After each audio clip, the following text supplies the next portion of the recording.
work, but known throughout the state and the country for the tireless effort that he does to represent people, to allow them to come home and be productive citizens. And so please help me in welcoming Keith Whatley.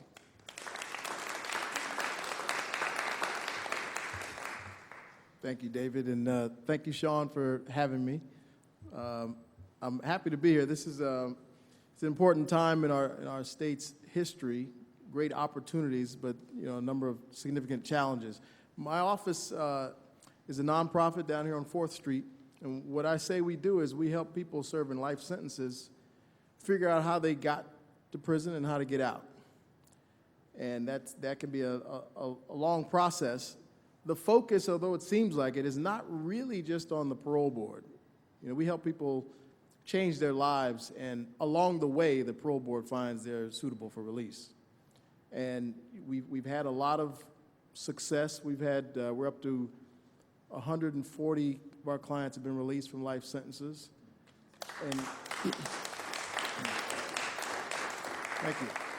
So every year, those people stay out of prison. Every year, we save the state $8.5 million every year. And none of our clients have been back to prison. That's because they changed their lives. So those are the numbers. You're going to hear from Yanira and Troy and Michael shortly, and they'll give you sort of the real life experience of that process and what it looks like, what success looks like, frankly. But I want to talk a little bit about Senate Bills 260, 261, and what it means for the work that we do and the people who are affected by it. Senate Bill 260 was passed in 2013, and it really was California's effort to implement the U.S. Supreme Court's decisions, recognizing that we have made huge mistakes in treating kids like adults, and we actually have to treat them like kids, recognize that there are some significant differences in brain development, their ability to resist impulses, resist peer pressure, their inability to control their difficult environments, and most importantly, their distinct ability to change, their capacity for change, had been completely neglected, forgotten about. David talked about, he mentioned Proposition 21 back in 2000. In a lot of ways, that was that built off this mythological super predator we started hearing about in the mid-90s. California's version sent thousands of kids to adult prison for the rest of their lives unless they could figure out how they got there. And even then, they had the possibility to be released. So with Senate Bill 260, it recognized we actually have to give those kids an opportunity to come home. That meant that people whose crimes were committed before they turned 18 and got a long sentence, doesn't have to be a life sentence. Most of them are life sentences with the possibility of parole, but it included people who had 50, 60, 80, 100, 200 years. They all of a sudden are now eligible for parole consideration hearings. So it gets kind of complicated to figure out when they are eligible for these hearings, but they either are eligible after 15 years or 20 years or 25 years, depending on the nature of their original sentence. And so that means for the first time they're dealing with the parole consideration process in the parole board. 261 was passed in 2015, and it raised that age to, instead of before 18, to before 23. People who had not yet turned 23 at the time of their crimes and got lengthy sentences, they're eligible for special parole consideration. Again, some of these are people I've had people with 5 life sentences, consecutive life sentences, who became eligible for parole overnight and then had an opportunity to go appear for the parole consideration. And so both of these changes represented tremendous hope for people who had lost hope. I mean, almost without exception, people who get hit with that much time at age 16 or 15 or 14 lose any hope of ever going home. But at the same time, the challenges are significant because what we're finding is, the process says that there are new rules for considering young people who are now not as young anymore but who are going to parole hearings for these special youthful offender parole hearings. It says they should consider the fact they were young and recognize that they've changed over time. But most of the hearing is exactly the same. It's still a 2 to 4 hour or 6 hour proceeding, and all the important questions that the board thinks are important, at least, everyone has to answer to the board's satisfaction. If you have recent disciplinary problems or you haven't participated in enough programs within the prison, they will find you unsuitable for parole. If they deny you parole today, they will set your next hearing up to 15 years later. I met a guy last week who went to his very first parole hearing under SB 260 and got denied parole for 15 years. We'll see you again in 15 years. Hopefully you'll figure it out between now and then. So I mentioned that the challenge is that about half of the people eligible under these new laws, at least under SB 260, are housed at level 4 prisons. The parole grant overall in all prisons right now is between 20 and 25%, which is very low, but it's a lot better than it used to be. When I first started, it was about 1%, and that was about 18 years ago. But so while it's 20 to 25% for most lifers going to the parole board, for youthful offenders going from level 4 prisons, it's 3%. 3% chance. Now, the Supreme Court said that they have to have a meaningful opportunity for release. But in California, we send them to level 4 prisons where there is no meaningful opportunity for release for anyone. So that it's almost 3% is actually exceptional. At some institutions, some of the level 4s, it's as low as 1%. There are some level 4 prisons that haven't had a parole grant in the 18 years I've been doing this, not one. So the challenge is to make sure that there are realistic opportunities for these folks to have access to programs. There aren't many of them at the higher security level prisons. There are a lot of arbitrary classification decisions that keep them at higher level institutions and limit their access to programs. And some of these places are so remote that there aren't a lot of volunteers willing to travel out to the desert and some remote places to offer some programs. So there are plenty of opportunity for changes to make these things better and better accessible. However, I will say that it's these, the success stories that really make it, and it's always been the case for me, that make it worth doing what we do.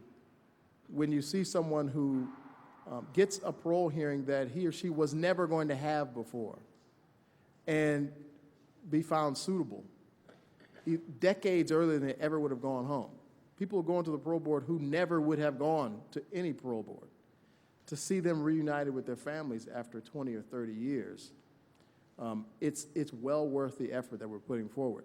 But we do have to understand that this hope can be instantly dashed when you get a 15-year denial because you weren't prepared, because you didn't know how to prepare, because you didn't have support to be successful.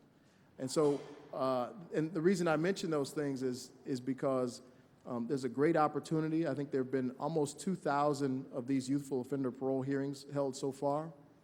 I think about, well, several hundred have actually resulted in parole grants overall. And that's significant. But the parole grant rates at some of these higher institutions, higher level prisons is still a challenge. There are other groups that are affected by some of these new laws, like they have this elderly parole consideration process, which has resulted in quite a few people being released because they recognize, well, people who are in their 60s and 70s aren't likely to present a risk of violence. So we need to act like that and stop wasting money on them. So these are a couple of the things that have presented opportunities, and I look forward to talking more about what the challenges and maybe some of the other opportunities are. Thanks.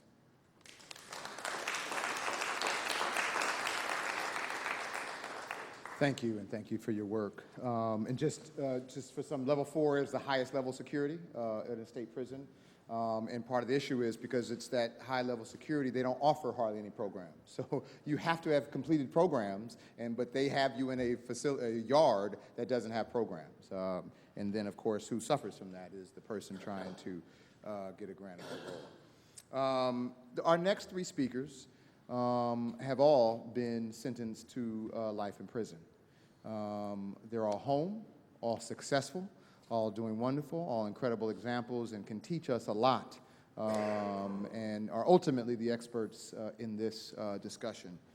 Yanira Aguirre, who is at the Options Recovery Services. I have somebody I was working with and saw this. He was supposed to come today. She's like, hey, I know Yanira. And so who's been doing some incredible work in Options Recovery Services, which works with many people who come home having been given life sentences and provides housing and counseling and other services. So please welcome Yanira Aguirre.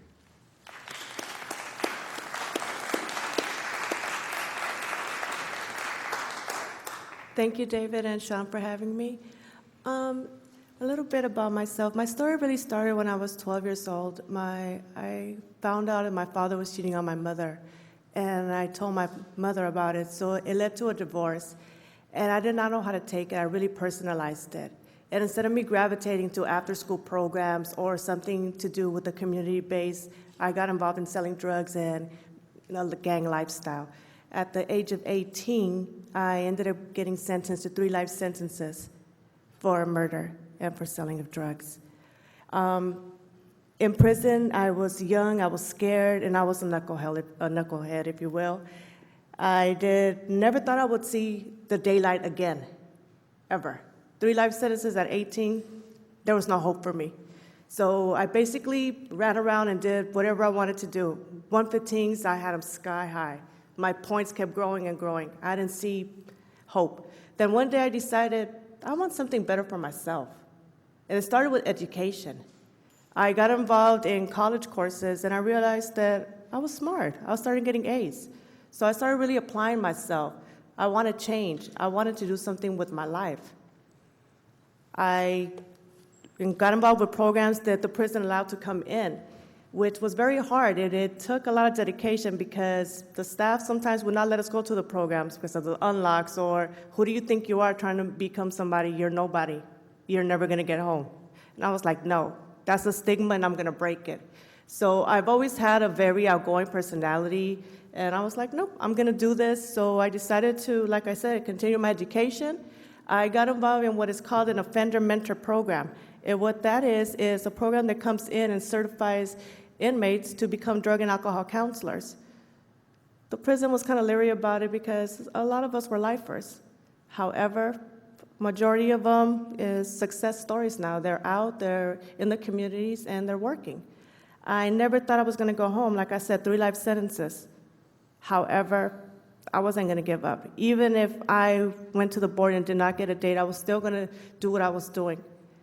I realized I took a life. I realized the ripple effect I did to my community and to my family that I could never give back. My way of making amends is by showing that I could become a better individual and helping other people, empowering women as well, and giving them a second chance and showing them that anything is possible as long as you believe in yourself and somebody gives you a second chance. There's a lot of laws out there that do keep people in prison, and I do believe some people should stay in prison. Not everybody should be out. Sometimes you get chances after chances after chances, and when do you get it? However, for those of us that do change, that do rehabilitate ourselves, that do give the effort, there's no going back.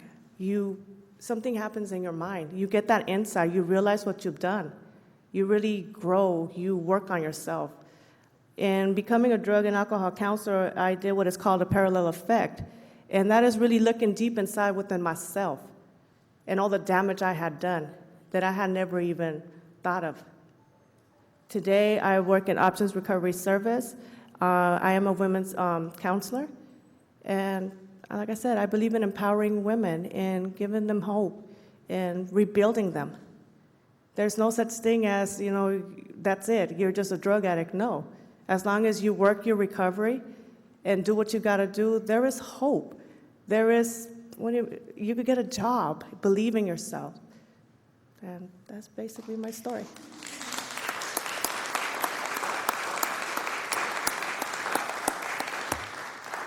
Thank you, Yanira. Thank you. Troy Williams is our next presenter, and Troy, who is a media expert, and he really transformed San Quentin Prison in terms of television show and the media available there. He's a columnist with the Oakland Post. Has a movie out, has a film that premiered recently, and I was out of town. I couldn't make it, I'm sorry. I got to get my hands on it, I'm told, though. But has a film that recently premiered, is doing, if you read his bio, he's involved in everything, and to talk about his experience and the work he's doing now. Please help me welcome Troy Williams. You know, the first thing I want to do is really thank Keith Law and Uncommon Law. I wouldn't be home if it wasn't for him and what Uncommon Law did. Keith does a lot for a lot of people, and seldom does he often ask people for help in return. And so I just want to put that out there. If there's anything people can do to assist Uncommon Law, do so. Because to have someone believe in you when the world has given up on you, it means a lot. So I've been home about 18 months, and I spent 18 years of a life sentence, and that means that not knowing when or if you'll ever come home. It was year after year after year, my daughter would ask me from the age of 8 years old, "Daddy, when you coming home?" And I never had an answer for her.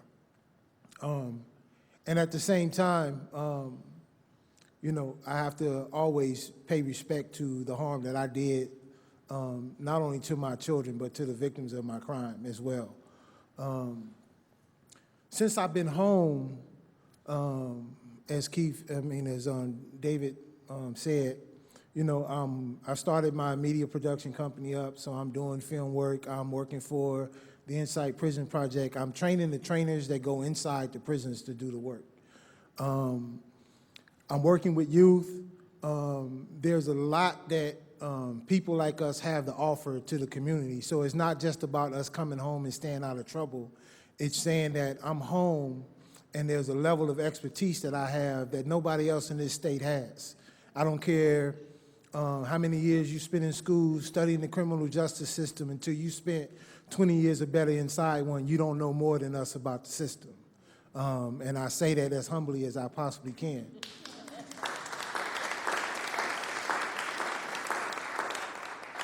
My first time going to the parole board, I walked in, I was shackled. I sat down, they sat me down at the table, and, you know, after all the little formalities that they go through, they asked me, "So tell me what happened." And it was that quiet. I'm like, where do I start?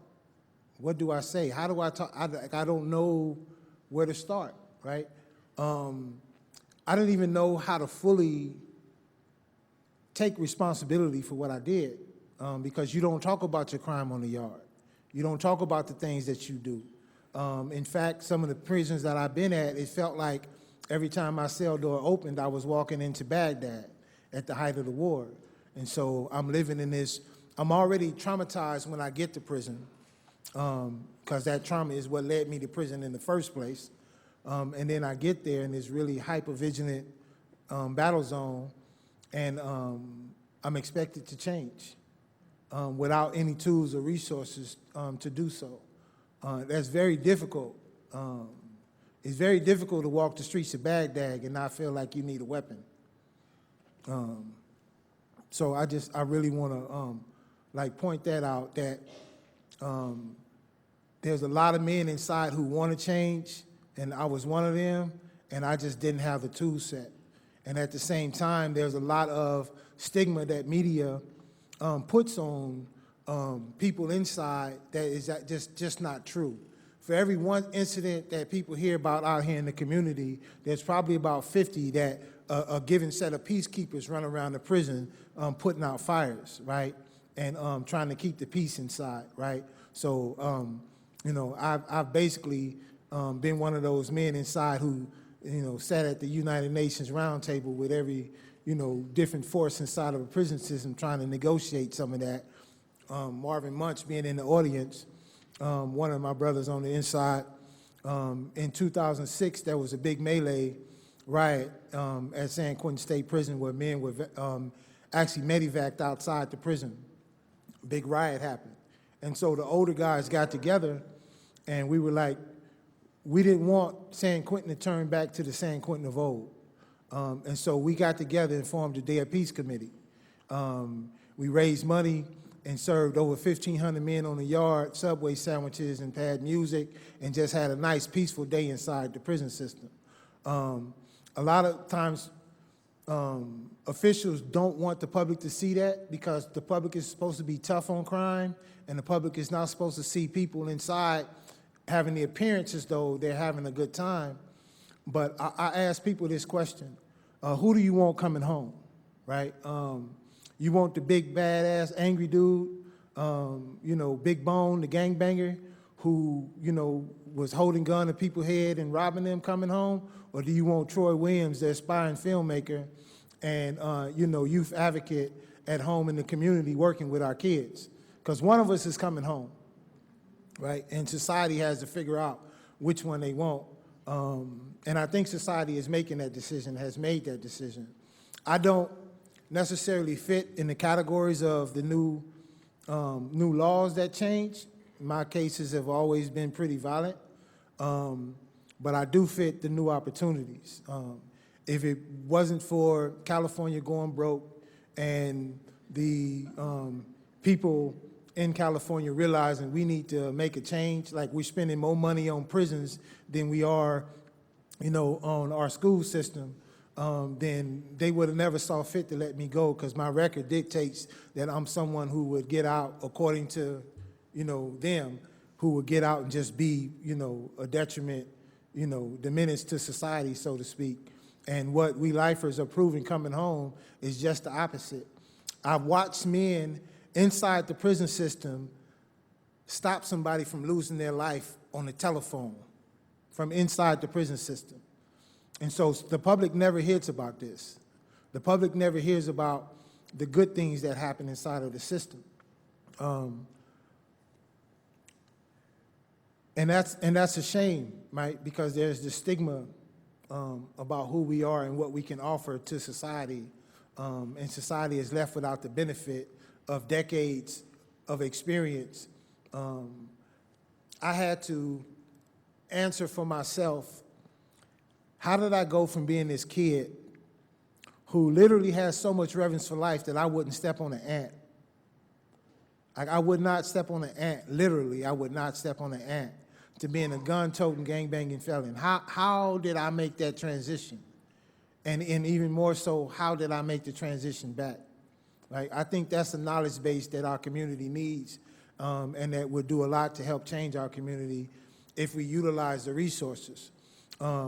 We also need people in the corporate world to realize the gift that men have to offer, right? So when people are coming home and I'm trying to do the right thing and I go to your corporate office and you tell me no because you have a criminal record, well, Pookie and Ray Ray on the block always got the door open.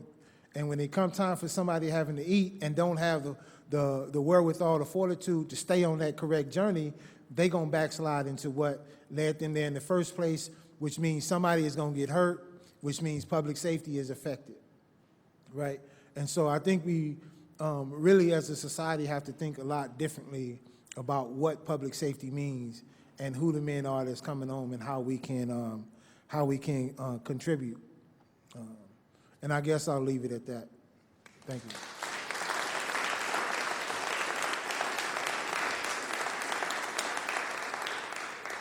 Thank you, Troy. Our last presenter this evening, Michael Mendoza, and I've known Michael for a little while since he's been home. He's been calling my friend, and I try to beat him at bowling every now and then. Like Yadira and Troy, Michael has done a lot since coming home. He's a full-time student at San Francisco State University. Soon will earn his BA. He is currently working at the Center for Criminal and Juvenile Justice, CJCJ in San Francisco, working with young people on probation. And he's a member of the Anti-Recidivism Coalition, ARC, formed and founded in Los Angeles by Hollywood producer Scott Budnick, but has grown throughout the state of California. and how I know Michael is through ARC, and he has been up to the Capitol countless times now, advocating for many of these laws that we've heard about and for more. We were talking about some of the most significant ones, but there are many other laws that have been passed, and Michael has sat with several legislators and talked about his story and advocating for change in the system. So our last presenter of the evening, please help me welcome Michael Mendoza.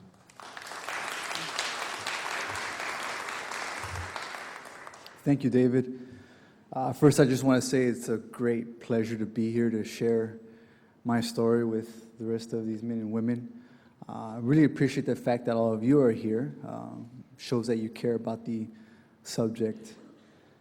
So, a little bit about my backstory. I grew up in Southern California. I'm Mexican-American. And at a really young age, I made really terrible decisions. I joined a gang at the age of 13. And with that came more bad decisions. When I was 15 years old, I participated in a gang-related murder.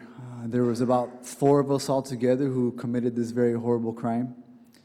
And we were all under the age of 18.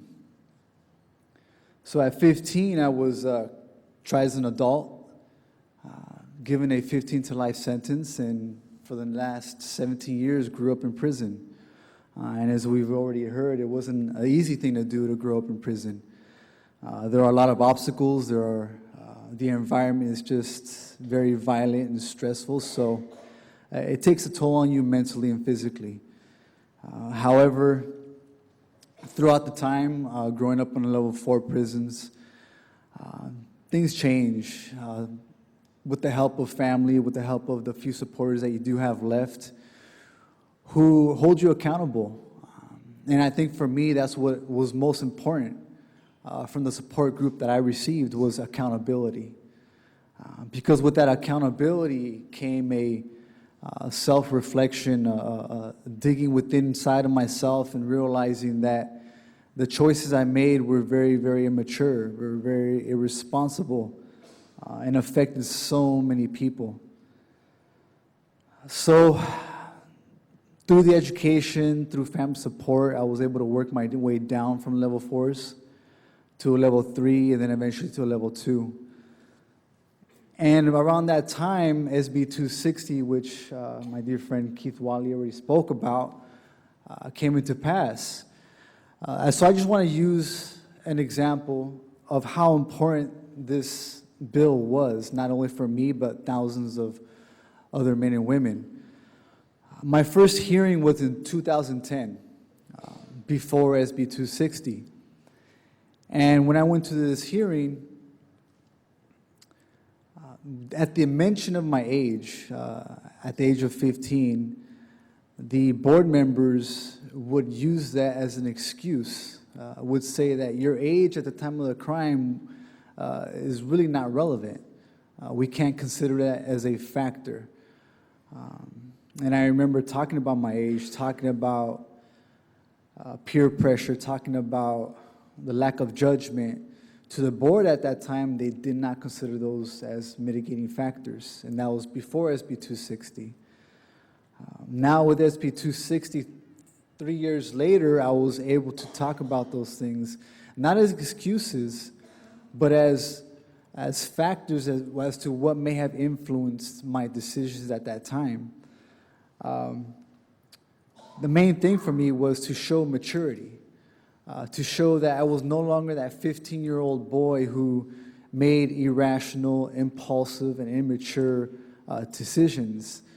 Instead, showing them that I was now an adult who was able to think rationally, who has proven through education, through lack of disciplinary record, that I was somebody ready to parole. So being able to have that opportunity to parole now, 2 years ago, I've just had this strong passion now to get more involved with the community. As David said, I'm involved with the Anti-Recidivism Coalition on the policy side. I've fallen in love with policy. I mean, policy gave me hope. Policy brought me home. And so just being able to get involved with policy has been really big. But at the same time, I think it's also very important to help our kids out today, which is what I do at the Center on Juvenile Criminal Justice. Just being able to have that face-to-face communication and interaction with what our kids are struggling with today, I think is very important. And events such as this, I mean, I'm studying a class right now, Critical Social Thought, and it's based on Michael Foucault. And I think it's important because in the 70s, he was talking about how it's so important to involve those who have been in the incarceration system in the discussion. And we haven't been really seeing that until now. Now are they involving those who have been incarcerated in very important topics that I think can provide very important feedback. So that's something I'm very grateful for and seeing today. And just looking forward to building those bridges. Sean mentioned that the most important thing that we can do in building a bridge, I believe, is on accountability. It's not just love, it's not just being supportive, but it's holding our men and women accountable inside the walls because they need that accountability. They need to know that there is a responsibility that they need to look into and take accountability for and say, hey, you know what, with this accountability, I can come back into society and be a better citizen for society. So it's going to be through accountability, and thank you.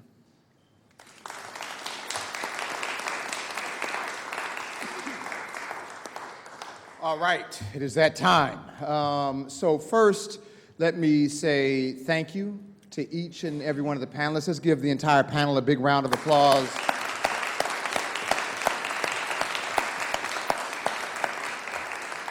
I think the knowledge, the information, the wisdom, the passion that you heard from this group tonight is incredible. Again, we just want to thank Sean and her hard work. She worked tirelessly to put this all together. Let's give her another round of applause.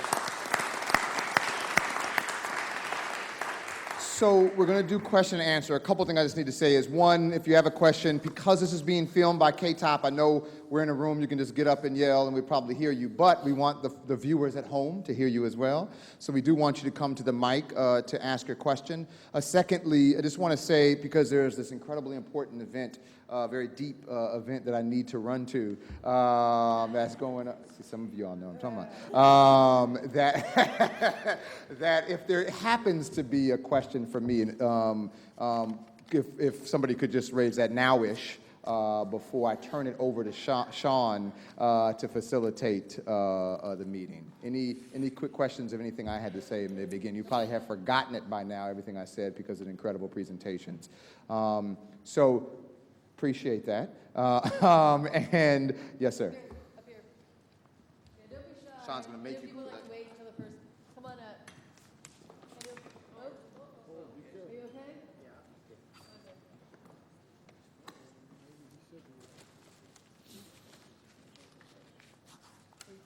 Are you sure? Yeah. Okay. Do other people want to ask questions?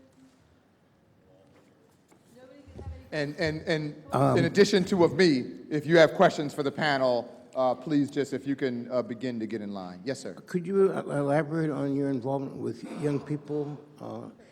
Elaborate on your involvement with young people. And let me give you a little background. In 1968, we had a discussion group with Leroy Looper, who was a member of the Attica, and a pre-activity advisor to the governor. We had a member group. We had the American Friends Service Committee, mental health consultant to all the 6 state prisons, 27,000 inmates, and we had Friends Outside, founder, part of a discussion group. We thought 27,000 inmates was too many, and within that group and the industrial trades of the Carpenters Union and others. We went into San Quentin for about 9 months until the warden said we were not part of the acceptable group, what have you, for pre-release counseling for the industrial trade inmates. Could you please elaborate, as well as some of you have got the handout, the Council on the Mentally Ill Offenders of California, others in Comio, meets next week in Sacramento on Thursday and Friday. I urge you to get the handout, visit by telephone or show up.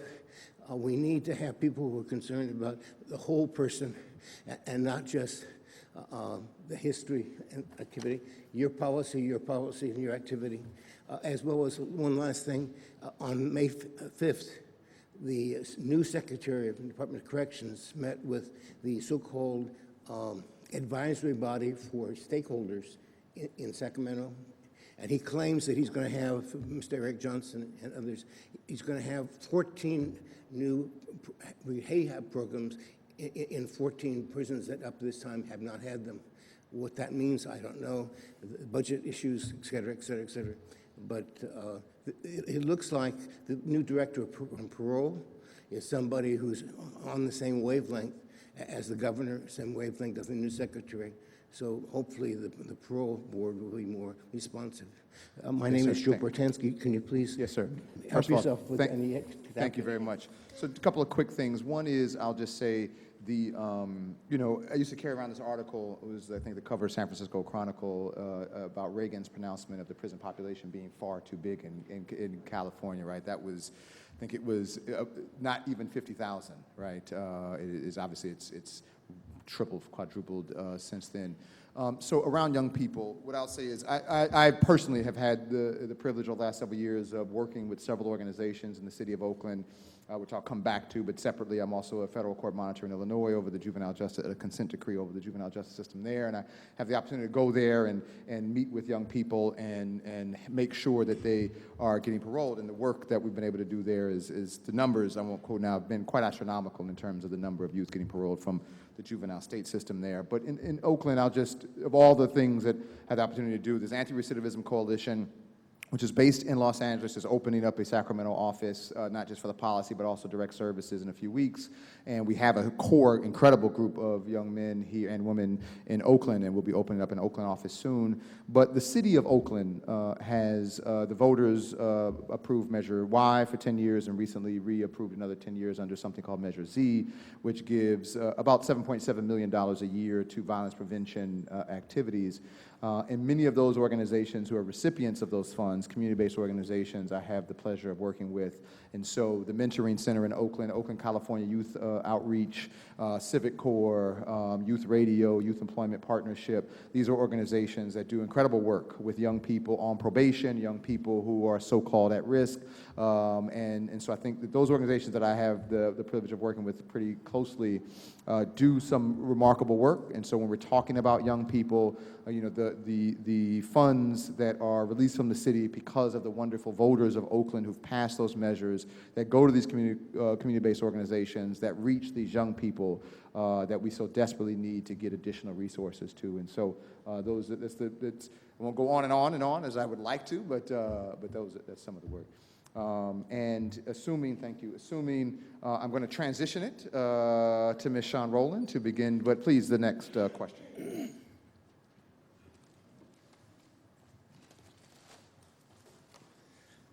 Hello, Troy already introduced me. My name is Marvin. I just got out of prison about 60 days ago after serving 41 years on a 7-to-life sentence. I went to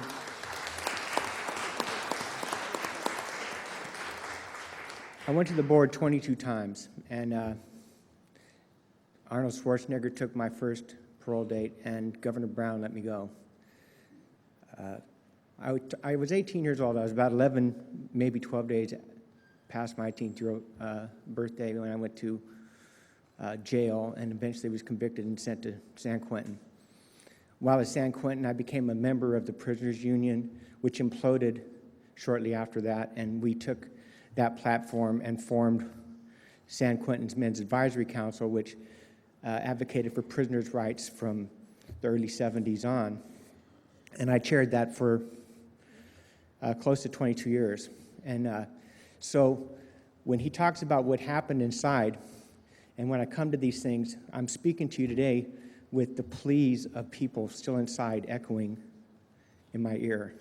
I promised them that I would get myself onto a running start and try and inform these discussions. One of the things that made me come here today was this 260 discussion. What's to be said about the law and the books and what's done with it as application are two different things.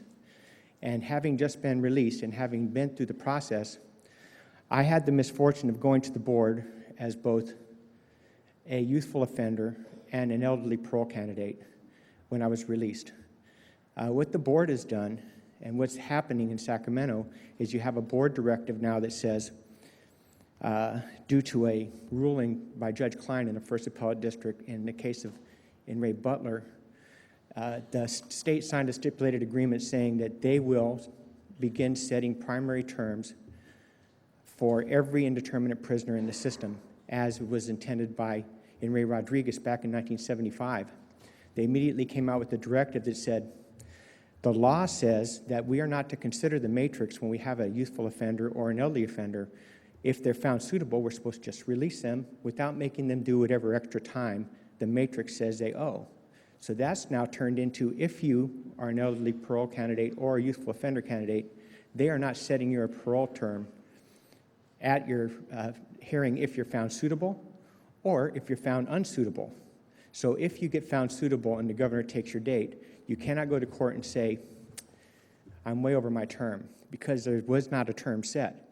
So there are these little things that I promised I would bring and inform the conversations with. Realignment skewed the recidivism numbers.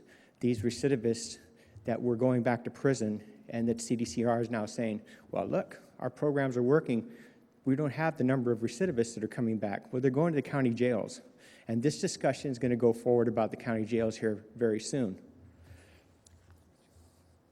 Right, so I just wanted to say that what's happening up here is very important. I never thought I was going to be out. I thought I was going to die in prison.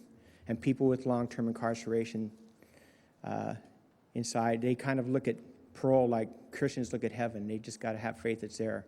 And what's happening with Troy today and Michael and Mr. Gary is very important. And I wanted to thank you personally.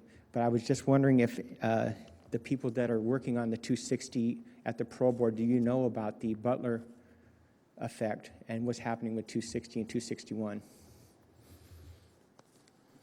Well, we definitely are aware. I've seen that in many hearings. There's some new legislation that the parole board believes has trumped the Butler agreement. It gets a little technical, the way that agreement works out and what it means to set a term, but basically has long been a requirement that the parole board tell someone how much time in prison matches the severity of their crime. But for about the last 40 years, the board has not done that. And the board agreed in this Butler case to start doing that. And then they promptly started ignoring it with other measures that they thought were more important and made that irrelevant how much time matches the severity of the crime. But we're very much aware of that problem. It's not clear. Well, frankly, there are not a lot of resources to litigate some of the issues that need to be litigated regarding parole in general, SB 260 to 261. There's a lot of work to be done, and there aren't a whole lot of organizations or individuals willing to provide the resources to get it done.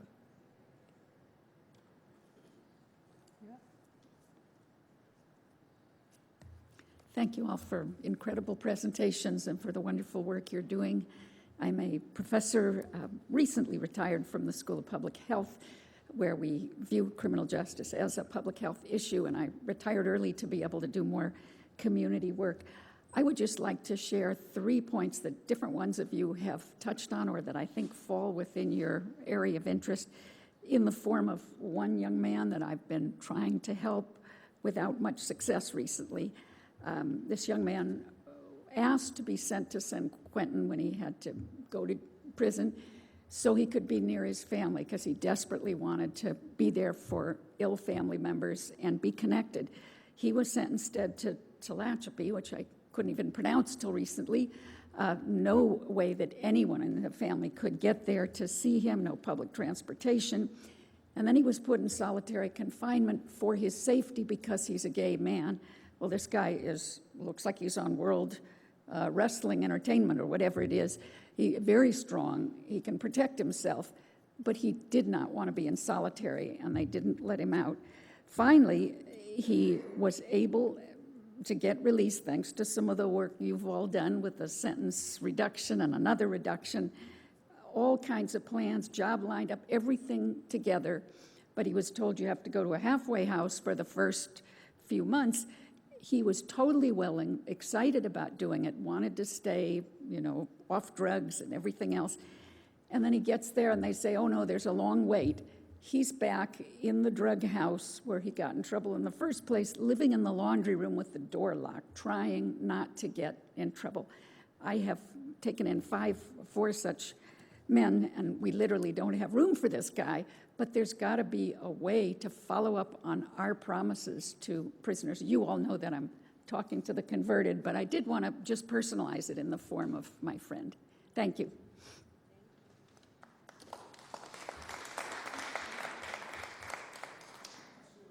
Contact me later. It's- We'll talk. I'm not sure if I understood what you were asking.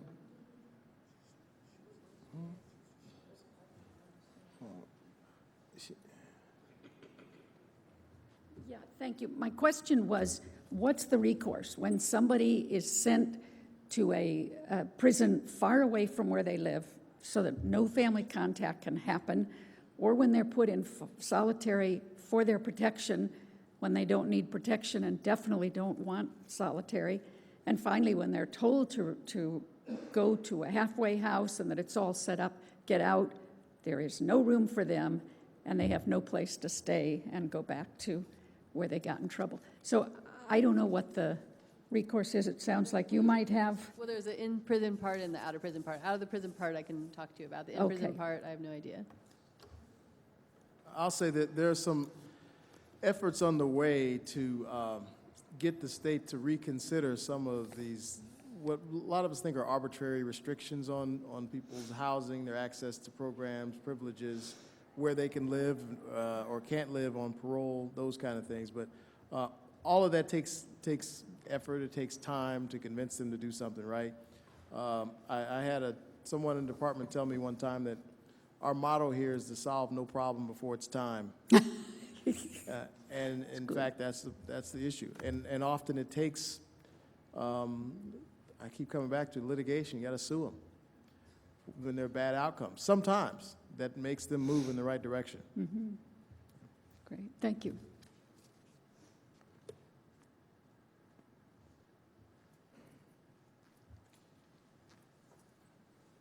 How you guys doing?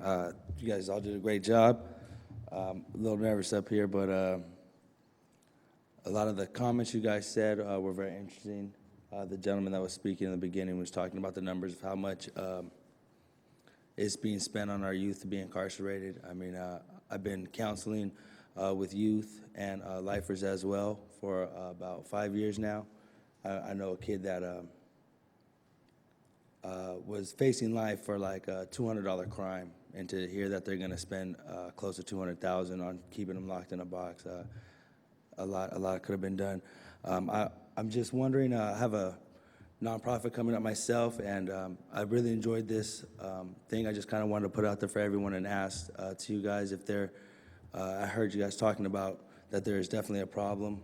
Was wondering if there's going to be some kind of open forum where we can talk about solutions and stuff like that, with everyone kind of putting out ideas, because if you guys had something like that, I'd be really interested in contributing or hearing what everyone else is trying to do so we can kind of get something together.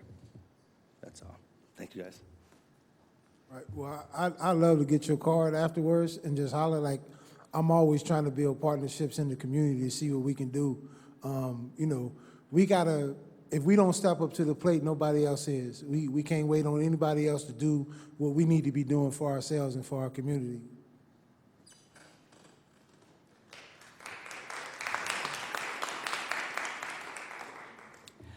My first involvement with prisons was in Louisiana with the Free Gary Tyler Committee. Gary was 16 years old and was found guilty of murder and sentenced to death. And he was on death row for a number of years.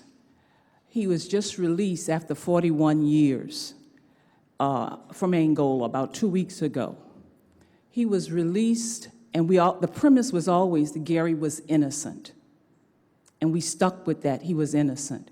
He was released saying that he was guilty. He had to agree to say he was guilty. And so at age 57, serving 41 years, he was released. My question is, at what price do you pay to come out of the prison system? And how would you respond to what Gary had to do?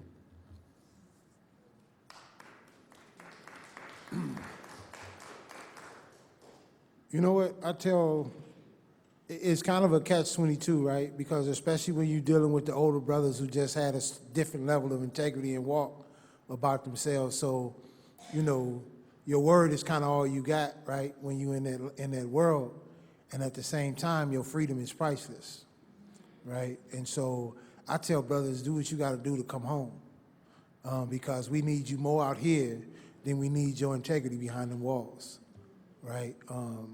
I just encourage brothers, just come home. Let's come home. Let's put our minds together. We know what we up against. It's not a big mystery, you know. Let's come home and let's do what we got to do so we can stop these young ones from headed to the slave ship.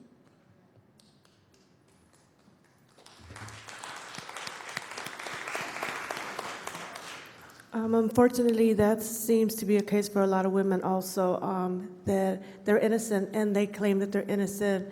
They spend numerous years still in prison. And how do you go to the board when the board wants to hear that you're guilty, that you committed a crime that you did not commit? And it's hard, and just like Troy just said, sometimes you just have to, and I hate to say it this way, but you have to be in compliance and let them hear what they want to hear in order for you to go home. I don't agree with it, but unfortunately, that's how our system is, and hopefully one day we could break the cycle, but it's going to take just a lot of effort, because there's a lot of people left behind those walls who are innocent, but in society's eyes, they're guilty.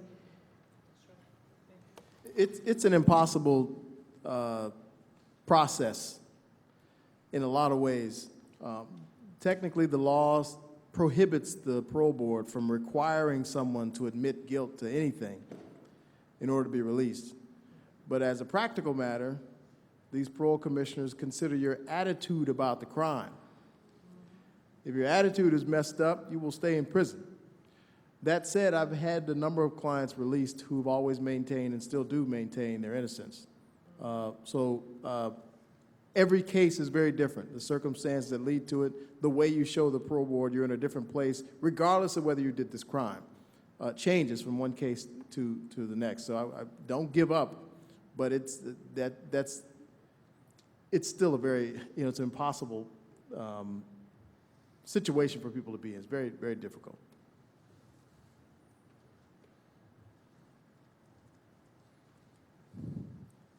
Hi there, my name is Afomia Tesfaye, and I am with the Human Impact Partners, and for the last 8 months, I have been working with Ella Baker Center to really understand the screening and admissions policies for public housing, and one of the particular areas that we chose was the Oakland Housing Authority in the Oakland area. And one of the things that we've been able to do is to look at the intersection of criminal justice and housing. As we know, housing is a fundamental right and a fundamental factor in helping people to reunite with their family. And so one of the things, while we heard today that OHA does a great job of really helping people to overturn decisions and have mitigating circumstances, we've come out with a number of recommendations around screening policies and having mitigating circumstances be submitted as part of the application process, and also having race be something that is tracked all the way from the beginning to the end, so that we can really understand the disparate impact on people of color, because we know that HUD has come out with some guidelines really talking about how there is a likelihood of individuals from these communities having housing be not something that they are getting. So I'm interested to hear, how do we disseminate this information, and then how do we get in contact with OHA to be able to talk about these changes in screening policies? Since I'm OHA, I guess I can help you. You need to just call my office if you want to get in contact with us, and we would look at what the recommendations are. I'm not sure we would agree with them, so I'm going to tell you that going in the the gate, we do a pretty excellent job, I think, at making sure that our applicants are given all the process that they're not only entitled to, but beyond that. In terms of affecting the change that you want to affect in terms of the larger public housing system, you're talking about HUD, and HUD is a hard nut to crack, and they're hard to move. You know, when I was talking about the notice, that was a little historic on their part. What was more historic to me was the General Counsel then this month coming out with some more guidance, because it's not just the public housing authorities that do the assisted units that we're talking about. There's also the multifamily side, which is done in the private sector. There's 41,000 of those units in Northern California. It's larger than the housing authorities' portfolios.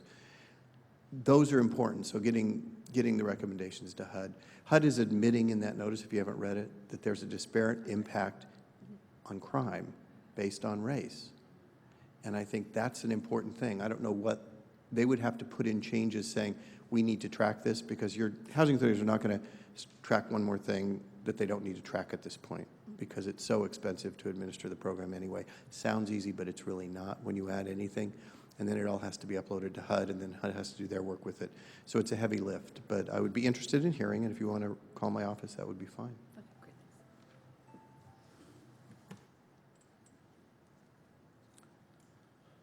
I just wanted to say, as a practitioner, I've worked with hundreds of guys and women who have recently gotten out of prison.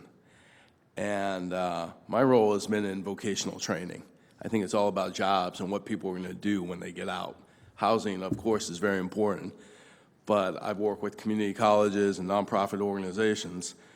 A lot of guys get out of prison and don't have the skills. So I think as funding becomes available within the prisons, it's imperative that there really be money for training and dollars for training when they get out of prison.